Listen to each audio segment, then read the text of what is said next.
ಏನಪ್ಪ ಭಾರಿ ಯೋಚನೆ ಮಾಡ್ತಾ ಕೂತಿದೀಯಾ? ಏನಿಲ್ಲ ಕಣ್ಣಣ್ಣ, ನನ್ನ ಜಮೀನಲ್ಲಿ ಒಂದು ದೊಡ್ಡ ಕಾಡುಗಳು ಸಿಕ್ಬಿಟ್ಟೈತೆ. ಏನು ಮಾಡೋದು ಅಂತಾನೆ ಗೊತ್ತಾಯ್ತಾ ಇಲ್ಲ. ಯಾರು ಬಂದ್ರು ಅದನ್ನ ವಿಭಜನೆನೇ ಮಾಡಕ್ಕಾಯ್ತಾ ಇಲ್ಲ. ಓಹೋ, ಇದಾ ನಿನ್ ಸಮಸ್ಯೆ? ನಮ್ ಬಂಡೆ ಬ್ರದರ್ಸ್ ಇರುವಾಗ ನೀನ್ ಯಾಕ್ಲಾ ತಲೆ ಕೆಡ್ಸ್ಕೊತೀಯ? ದೇಶನೇ ವಿಭಜನೆ ಮಾಡೋರಿಗೆ ಇದೆಲ್ಲ ಯಾವ ಲೆಕ್ಕ? ನೀವು ಬೇರೆ ಸುಮ್ಕಿರ್ರಿ, ತಮಾಷೆ ಮಾಡೋ ಟೈಮ್ ಇದು. ಯಾಕಾಗಲ್ಲ ಅಂತೀನಿ. ಸರ್ಕಾರ ಯಾರ್ದು ಅಂತ ಅನ್ಕೊಂಡಿದ್ದಿಲ್ಲ, KD ಬ್ರದರ್ಸ್ದು. ಅವ್ರು ಮುಂಚೆ ಏನ್ ಮಾಡ್ತಿದ್ರು ಅನ್ಕಂಡೆ? ಭೂಮಿನ ಬಗ್ದು ಬಂಡೆನ ಹೊಡೆದು ಜಲ್ಲಿಕಲ್ ತರ ದುಡ್ಡು ಮಾಡ್ಕೊಳ್ಳಿಲ್ವಾ? ಏನೇ ಆಗ್ಲಿ ಏಕ್ ಬಾರ್ ದೋ ತುಕಡ. ನೀನ್ ಏನ್ ಹೇಳ್ತಾ ಇದೀಯ ನನಗೆ ಒಂದು ಅರ್ಥ ಆಗ್ತಾ ಇಲ್ಲ.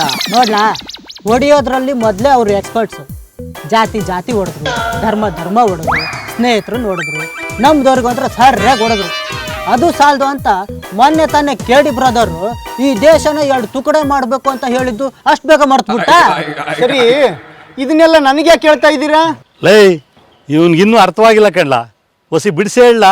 ನೋಡ್ಲಾ, ದೇಶನೇ ಹೊಡೆಯೋವಷ್ಟು ಶಕ್ತಿ ಇರೋರಿಗೆ ನೀನು ಹೊಲದಲ್ಲಿ ಸಿಕ್ಕಿರೋ ಕಾಡ್ಗಳು ಹೊಡೆಯೋದು ಯಾವ ಲೆಕ್ಕ? ನೀವು ಅನ್ನು KD ಬ್ರದರ್ಸ್ ಬರ್ತಾರೆ, ಕಾಡ್ಗಳು ಹೊಡೆದಾಕ್ತಾರೆ, ದುಡ್ಡು ಮಾಡ್ಕೋತಾರೆ, ನಿನಗೆ ಡಸ್ಟ್ ಕೊಡ್ತಾರೆ. ಆ ಡಸ್ಟಲ್ಲಿ ನೀನು ರಂಗೋಲಿ ಹಾಕ್ಬೋದಪ್ಪ. ಈಗ ನೀನೇ ಡಿಸೈಡ್ ಮಾಡಪ್ಪ ಯಾರಿಗೆ ಓಟ್ ಹಾಕ್ಬೇಕು ಅಂತ.